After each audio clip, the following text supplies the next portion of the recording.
Hi అందరికీ, welcome to simple recipes by Suvarna. ఈరోజు చాలా స్పెషల్ రెసిపీ చేసుకుందామండి. ఏంటంటే క్యాబేజ్ రైస్. అవును, క్యాబేజ్ పిల్లలు తినరు కదా, క్యాబేజ్తో ఇలా చేసి పెట్టండి, చాలా బాగా తింటారు పిల్లలు. ఇంకా చాలా సూపర్గా ఉంటుంది, చాలా టేస్టీగా కూడా ఉంటుంది. ఎప్పుడు క్యాబేజ్తో ఈ రైసే చేయమని చెప్తారు. ఇప్పుడు ఇది ఎలా చేయాలో చూద్దాం. దానికోసం క్యాబేజ్ కట్ చేసుకోవాలండి. కొంచెం నార్మల్ సైజ్ కట్ చేసుకోవాలి. దాంతోపాటు ఆలు కూడా కట్ చేశాను. ఈ రెసిపీ మనం కుక్కర్లో చేసుకుందాం. కుక్కర్లో కొంచెం ఆయిల్ ఇంకా గీ వేసాను. ఆయిల్ ఇంకా గీ వేసిన తర్వాత దాంట్లో హోల్ గరం మసాలా వేసుకుందాం. దానిలో బిర్యానీ ఆకు, దాల్చిని, లవంగ్, ఒక ఇలాయచి, ఇంకా కొంచెం షాజీరా. ఈ హోల్ గరం మసాలా వేసినాక కొంచెం ఫ్రై చేసుకోవాలి. లైట్గా ఫ్రై అయినాక ఇప్పుడు ఆనియన్స్ వేసుకోవాలి. ఆ ఛానల్ ఎవరైతే ఫస్ట్ టైం చూస్తున్నారో సబ్స్క్రైబ్ చేసుకోండి. ఆల్రెడీ సబ్స్క్రైబ్ చేసిన వాళ్ళు లైక్ చేయండి, షేర్ చేయండి, ఇంకా కామెంట్ చేయండి. ఆనియన్స్ కూడా కొంచెం ఫ్రై అవ్వాలి. ఆనియన్ పచ్చిమిర్చి వేసాను నేను. ఇది కొంచెం కలర్ చేంజ్ అయ్యే వరకు ఫ్రై చేసుకోవాలి. దానిలోనే కొంచెం అల్లం వెల్లుల్లి పేస్ట్ కూడా వేసాను. అల్లం వెల్లుల్లి పేస్ట్ పచ్చివాసన పోయే వరకు ఫ్రై చేసుకోవాలి. ఇదిగోండి, ఇలా ఫ్రై చేసుకోవాలండి. క్యాబేజ్లో చాలా విటమిన్స్ ఉంటాయండి, ఫైబర్ కూడా చాలా ఉంటుంది. ఇది అప్పుడప్పుడు తినాలండి. క్యాబేజ్ మంచిగా కడిగి కట్ చేసుకోవాలండి ఎప్పుడైనా సరే. ఇదిగోండి, ఇప్పుడు కట్ చేసిన క్యాబేజ్ ఇంకా ఆలు కుక్కర్లో వేస్తున్నాను. దానిలోనే కొంచెం పసుపు వేసుకోవాలి. ఇప్పుడు దీనిలో నానబెట్టిన పెసర్లు వేస్తున్నాను. పెసర్లు అన్నీ వేసుకోవచ్చు, మీరు బఠానీ కూడా వేసుకోవచ్చు.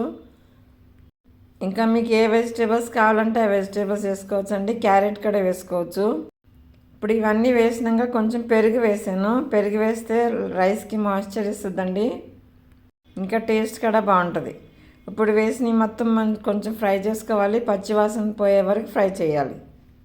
చాలా ఈజీగా చేసుకోవచ్చు అండి రెసిపీ. లంచ్కి, డిన్నర్కి చాలా ఈజీగా రెడీ అయిపోతుంది.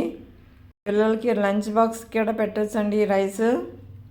ఎందుకంటే ఫ్రై అయిందండి. ఇప్పుడు దీనిలో కొంచెం బిర్యానీ మసాలా వేస్తున్నాను, లేదంటే మీరు గరం మసాలా కూడా వేసుకోవచ్చు.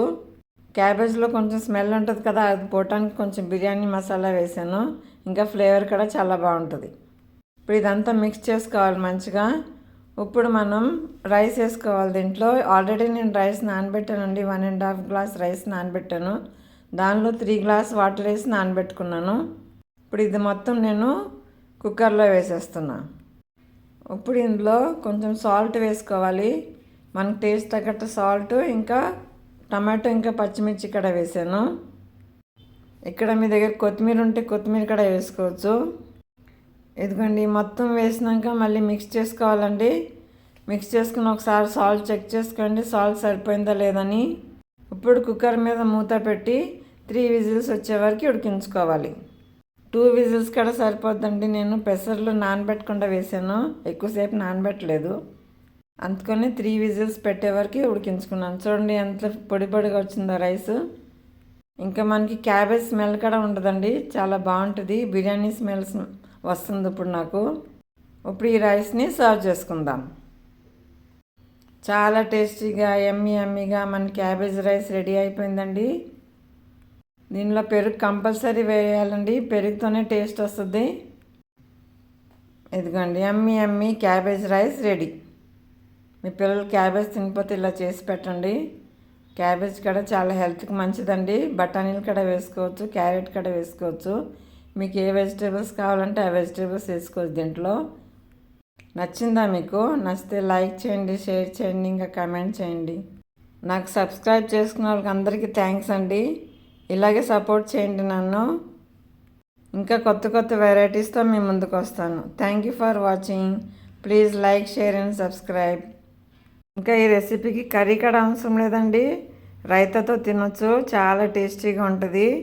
ఒకసారి ఇలా కూడా ట్రై చేయండి. Once again thank you for watching. Please like, share and subscribe.